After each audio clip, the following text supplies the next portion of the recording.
my God, Steph, we're here and you have Hello. wine. Oh, weekday, Wednesday wine. I love it. I'm so down for this. Also, like we're so on brand, like you with the red wine and the red hair, me with the bubbles, yellow wine, yellow Blondie, hair. got my blondie hair. So good. I love it. Like we've just really done this right today. Yeah, I always see a Um, bubble in your hand. well, I think it's an important part of business that isn't talked about enough. Coping mechanisms. I like it. Absolutely. I need to put a responsible service of alcohol disclaimer on this podcast, I think. Oh my God.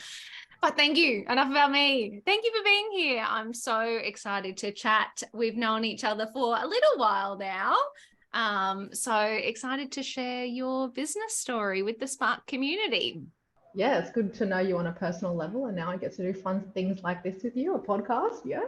So good. So why don't we start with just telling everybody who you are and what you do? So I am Stephanie Dutta. I own the Jeanie Design Studio, and we're a full service branding and web design studio. And yeah, throughout the years, like I found that I started in print design and I worked lots of retail brands and B2B, B2C, every type of marketing team. Then moved into social media when that started becoming a thing, and then learned website design eventually. And I thought, why not put that into one business, and clients have the one person to work with the whole way through. Um, and I get great feedback on that. And that's how the Jeanie Design Studio was born. Oh my God, I love it. I love it. And it's so true, isn't it? I work with a few clients who have a different agency for every task, Yeah. and everyone's always competing and everyone's always doing something a little bit different, and comms suck. So I love the idea of having it all in the one place. Yeah, I think branding has always been such an important pillar of everything that I do. So Mm. when you have one designer to work on everything, it's super consistent. The messaging's consistent. Obviously, you need to work with a few other creatives to make it happen, but yeah, the end product is really seamless every time. That's so good. And why? So tell me then, in your opinion, for us business owners out there, why is that consistency of brand actually important? Yeah, I think just because online businesses are just so saturated, anyone can create a website, and anyone can kind of get a brand online for fairly cheap. But I think when people are trying to choose between two different businesses online, they're going to pick the one that has a better online presence, that's easy to use. Mm, And I say it all the time, it's about building brand trust. And I yeah. think when people are visiting websites, the one that's easy to use and that looks cleaner and looks more professional is the one that people think, oh, this person knows what they're doing. So I can trust them and I can trust their product. So I think that that is just going to help your sales across the board when you have that strong visual presence and consistency. Yeah, it's really interesting because I know in a lot of business advice we say be scrappy, just get something live, just do it. And it's like I think that does hold merit for maybe the very very beginning, but you are so right. Like if you think about yourself as a consumer, if you were shopping around and like I mean you take what I do for instance, like in influencer marketing, right? There's plenty of Yeah. agencies out there that do influencer marketing. So why come to me? You'll come to me because, yeah, you resonate with my messaging, you resonate with the brand, the style, the content we're putting out. And if that's all over the place, then Mm, and I don't even think it's like conscious. I think consumers like go to your website or go to your socials, and if it's just confusing, they go. yeah. But Yeah. with like a strong brand, then they kind of just, it's something just clicks and that Yeah. helps them to take that leap into contacting you. Yeah. And I think 100% a lot of people can, start off doing on their own, and have some really beautiful results, especially when they're first getting it off, getting their business off the ground. But the further down that business path you go, you really want to have solid foundations, Mm, to build on.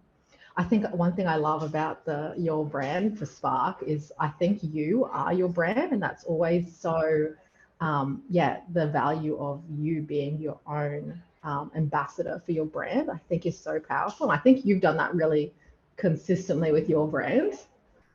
I try. I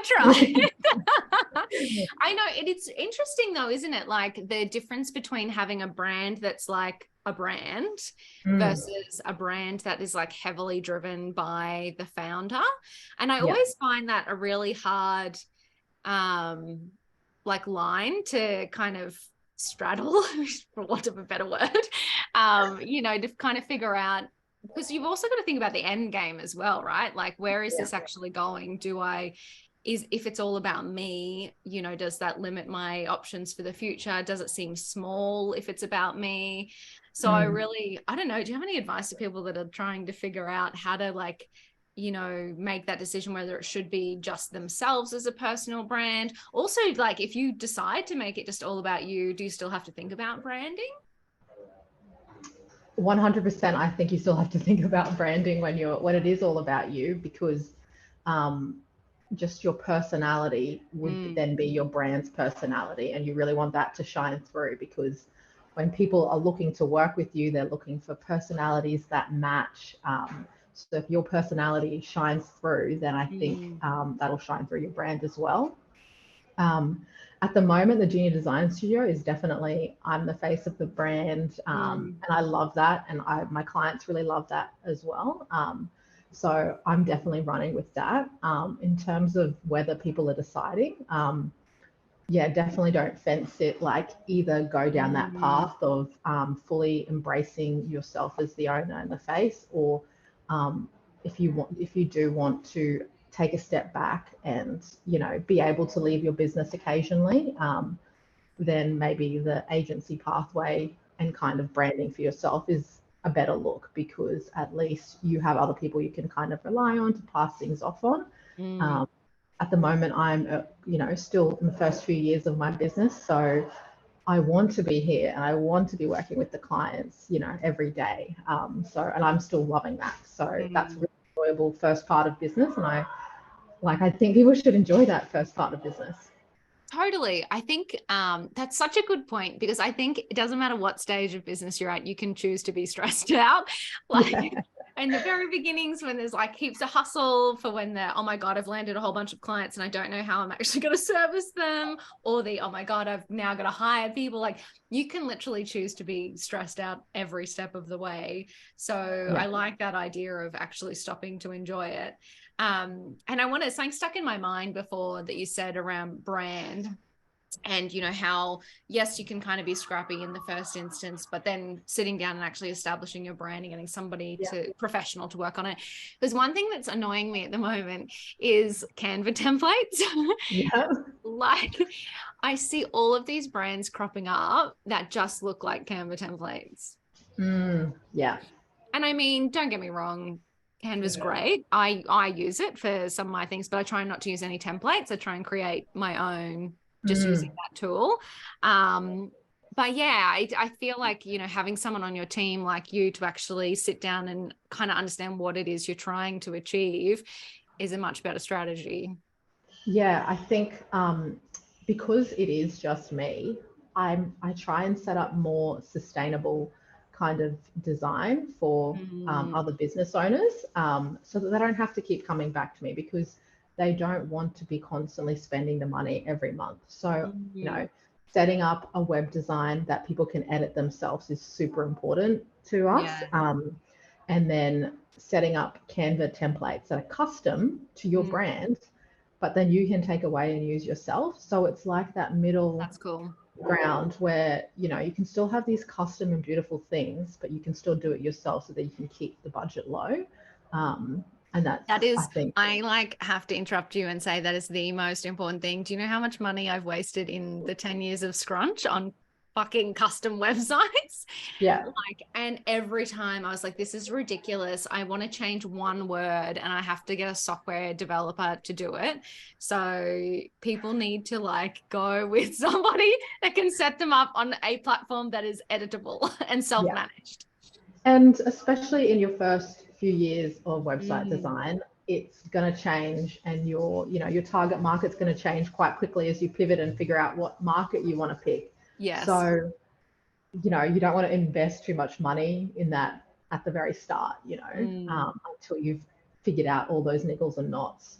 Yeah. Well, speaking of that, as you're kind of trying to figure out what it is you stand for and what your brand is, if you were sitting down with a new customer and talking to them and trying to figure out what their brand was, like, do you have any tips on what people should think about before they come to you, or what you'd go through with them?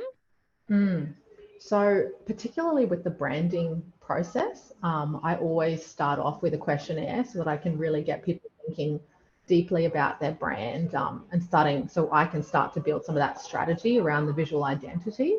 And the thing we always ask is, what motifs come to mind, what symbols and imagery come to mind with your brand. Doesn't have to make sense. It can be a glass of wine, and then I'll synthesize that down into Hey, don't steal my brand, people. And then we ask things like, what adjectives do you want people to associate with your brand when they come and work with you, and how do you want people to feel after they finish working with you? And just like having those emotions, and getting the client to tell me what those 3 emotions are, like, just changes the game for how we look at the logo, the colors, the brand photography, everything else. And then also, it's not always good to look at your competitors, but we do look at competitors and see what's missing in that market. Or see things that we want to avoid and not copy, and how we can come at something in the industry with a fresh new perspective. I love that, because I think I reflect on, I guess, just being a business owner for a little while now. Yeah. And, some of the things, like, with the bad voice in your head that tells you you're an idiot. Some of the things that I reflect on, I feel like you've kind of solved with those things. So, like, sometimes I kind of go, why would people work with us? There's so many people that do this right now. But when you're really clear on your point of difference and how you do stand out, like, that's so much easier to reconcile in your head. And even I loved you saying what are the emotions you associate with your business and brand, because that's another thing. It's like, if you can't show up for your business every day, if you don't love working in it, then that gets really hard. So if you've kind of done that brand work of establishing, this is what we stand for, this is how we make people feel, this is how I feel, this is how I show up, this is how we're different. Like, that's actually just great foundations for longevity in business. Yeah, 100%. And I think it's also a good self-reflection activity to see what you stand for. What do you want your business to stand for? Me, myself, working on your own brand is quite difficult, but I'm really outspoken, and I'm really opinionated, and confident, and I wanted that to shine through my brand. It does. Thank you. Good. So yeah, I wanted, everything to reflect that. And I want the people who I work with, to have similar values and appreciate that when they go through the branding and web design process with me. So I think showing that people knew straight away what to expect when working with me. Like, I'm not gonna be a wallflower, and I'm going to be the one who tells them they're missing something, tell them they're missing some groundwork, some marketing strategies before we even get to branding or website. Yeah. Are there any things, well, that's interesting, talking about, I guess, those foundations. What do people actually need to think about when it comes to a website? Are there things that they should be doing before they get to you, or are there like some best practices that, you have to consider when you're building someone's website? Yeah. I mean, website design, it really is only one piece of the puzzle. You've got to have the sales strategies to back it up. And also having a launch plan ready for when your website does go live. It's not going to make sales if the rest of your systems aren't working. And also making sure that you've picked the right target market to start with, because if you're building a website and you've picked like a target market where there's no demand for your product or your service, the wrong words are going to be at the forefront. You're talking to the wrong people. So I think that's really important. So I always say, getting some copywriting done first and foremost. And a lot of copywriters do that extra layer of strategy and talk about, your systems and how to be a bit more strategic with your words. That's really important. Yeah. So much to bloody think about in business, isn't there? It is. It feels quite natural once you start, but yeah. Yeah. That's why it's good having someone like you around that can step you through the process. Yeah. And I worked in so many different marketing teams. I worked at Michael Hill Jeweler, and that was a massive marketing team, obviously, with lots of different departments, and you can kind of see how everything interacts. And it's really prioritizing, where you're going to get the most value, the most bang for your buck with your time and energy. Not everyone can afford to be doing social media every day. Starting to think about those other lead generation channels. Yeah. And what are your thoughts about so from a branding and website point of view, is it like do it once, forget about it, or is this something that you should revisit often? What's your perspective on updating things?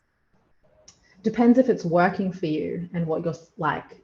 Are your visitors dropping off at a certain time? Are you not making sales? Yeah.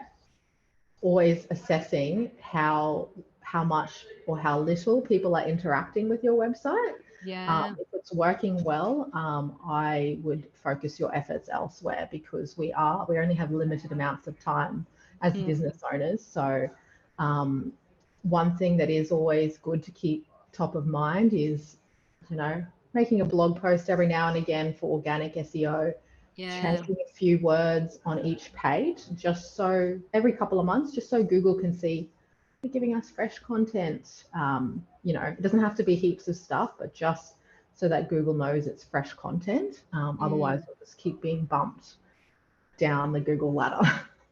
And we don't want that. We need to please the Google gods. Yeah.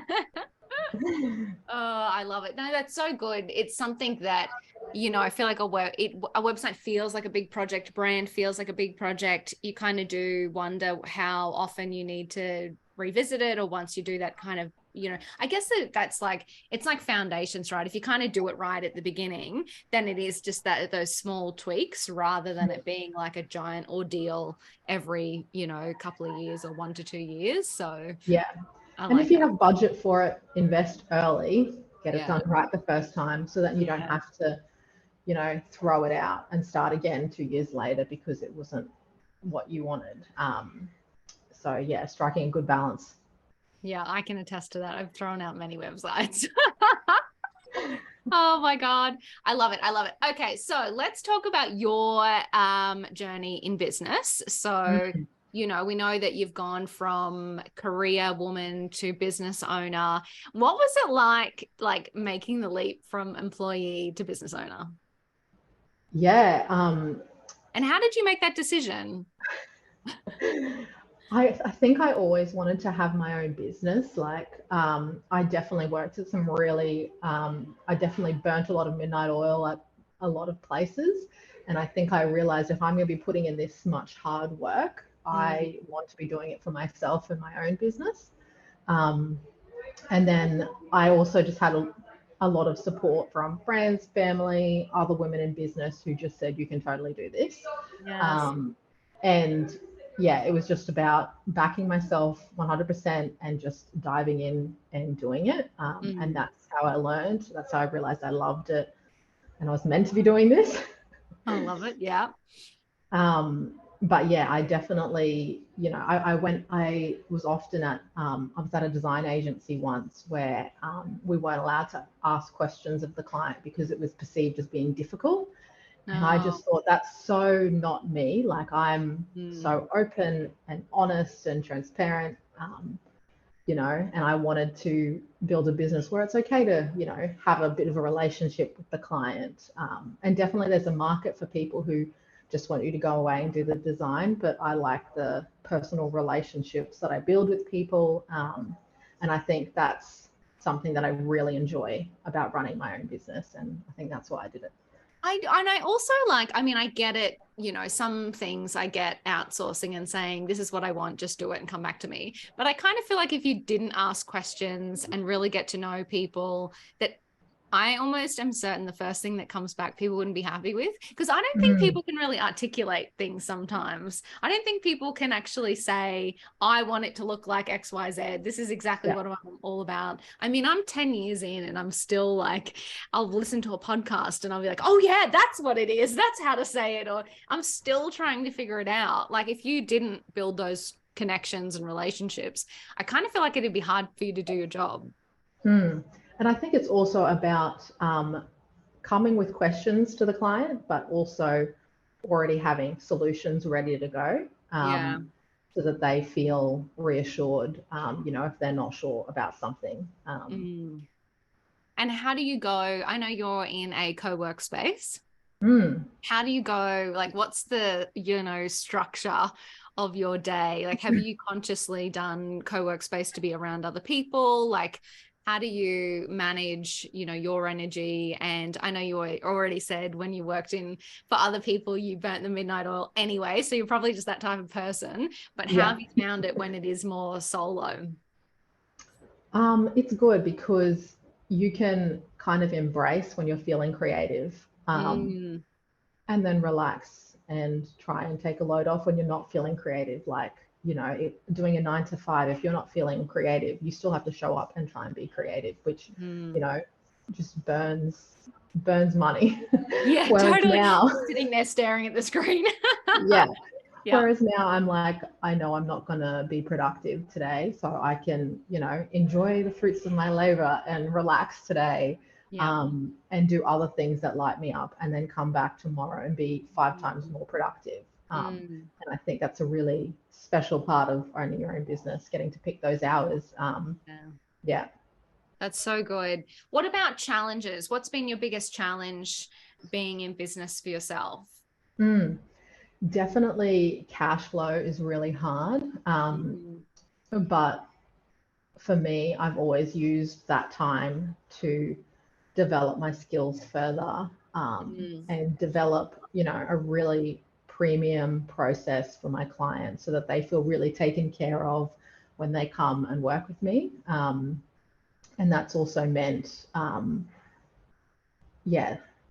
Yeah, that's such I think we were actually just talking about this before we hit record. Like, what do you do in the quiet periods of business? Mm, And I love that because we actually didn't say skill development, but that makes perfect sense. Like, we yeah. were talking about, building, I guess, the on your business. So Mm, systems, processes, courses, ebooks, lead magnets, all the stuff that's like when you are busy, you actually never get time yeah. for. But it's really hard, I think. Like, I find it difficult, in slow periods not to just be panicking. Yeah. And I think one thing that I always picked up that other business owners told me is Mm. that as soon as you're busy, raise your rates. So Oh of my God, course, that's the best tip. Yes. I'm going to have down periods, and of course there's going to be some drop-offs in cash flow, Mm, but because I've raised my rate, because I'm offering more and a more bespoke and custom service, there's going to be space in between, and so seeing it as a really positive thing instead of a negative mm. thing. Yeah. Yeah, it's I love that reframe. You've done that twice in this podcast of the, seeing the opportunities and the positive side of things. Yeah. It's so important, right? It is, I think, hard sometimes, not to let your mind wander and worry about things. But if you do choose to reframe things as more positive, then that can only be a good thing, right? Yeah, 100%. And I think my business is changing a lot every day as well. I think as everyone's does in those first few years of business. So, Yeah. I relish all those opportunities to really refocus on what it is I want to be achieving. That's so good. I love it. And what about one thing I always ask people is, if you could reflect on your time in business and give advice to someone that might be either considering starting their own business or is perhaps just started and is going, oh my God, what the hell did I get myself into? Do you have any words of wisdom or advice for female founders or women in business who might be needing some advice? Yeah, look, honestly, back yourself 100%. Like more than any skills or more than experience, it's backing yourself and having the confidence in yourself day in, day out. And for me, that was quitting my 9 to 5, jumping into business, sink or swim. Doing that was just executing, showing myself that I have confidence in myself. So you can have those doubts, but forcing yourself through it anyway, I think is just such an important thing about business. Like it's just a limitless amount of confidence you need, right? Every day. Yeah. Yeah. That's so true. Do you have tips to getting there? So I know you just said, okay, even on the days you don't feel like it, you've got to force yourself into it. Do you have any tips for like how you do that on the days that you don't want to show up, how you find the confidence to back yourself? Well, it's not a 9 to 5 anymore. So if I'm not feeling it today, then I have the rest of the day to pull myself back together, and then tomorrow's a fresh day and you start again. And so although you might have those little downs throughout the day, blips, resetting yourself, those little blips, resetting yourself at the start of the day, and coming back with confidence or forcing yourself to have confidence is really important. And I think also just utilizing other women in business to lean on is really important. I don't know how many times I've come to you with my business problems. And I think, especially in Brisbane, the business community is really close and really supportive of each other. So remembering who helped you and remembering to repay that back and say thank you is really important as well. Yeah, that's so true. I mean, it's funny. I like the idea of, you're right, it's not a 9 to 5. So you do have those opportunities to sort of reflect and look after yourself. I find sometimes with me, it's just like, as soon as I give myself permission to just stop, like, so it's like when I go, if you're looking at this to-do list, it's overwhelming. I'm going, I don't want to do it. I don't want to do it. I don't feel like it. Having that moment. As soon as I go, okay, well, you know what? I'm going to go and have a bath and read a book and have a glass of wine, depending on what time of day it is. And then it's almost like as soon as I get in, I've gone, cool, I'm leaving that to-do list behind. I'll deal with it later. And then as soon as I like get in the bath and like 2 minutes later, I'm like, oh, I really want to do that stuff now. Like it's just giving yourself permission to actually take a break and step away and go, you know what, the world's not going to end if I don't do that right now. Take care of me and I'll be reinvigorated. Yeah, I think that's especially true for you and me, our type A personalities. Yes. Oh my God. It's just, I don't know. It's so bizarre. I just find as soon as I start relaxing, I go into awesome. Now I can do everything and build the empire and take over the world mode. I'm like, no, you're meant to be relaxing. Yeah. I think it's also like just following your intuition with a lot of it, you can buy all the courses in the world, but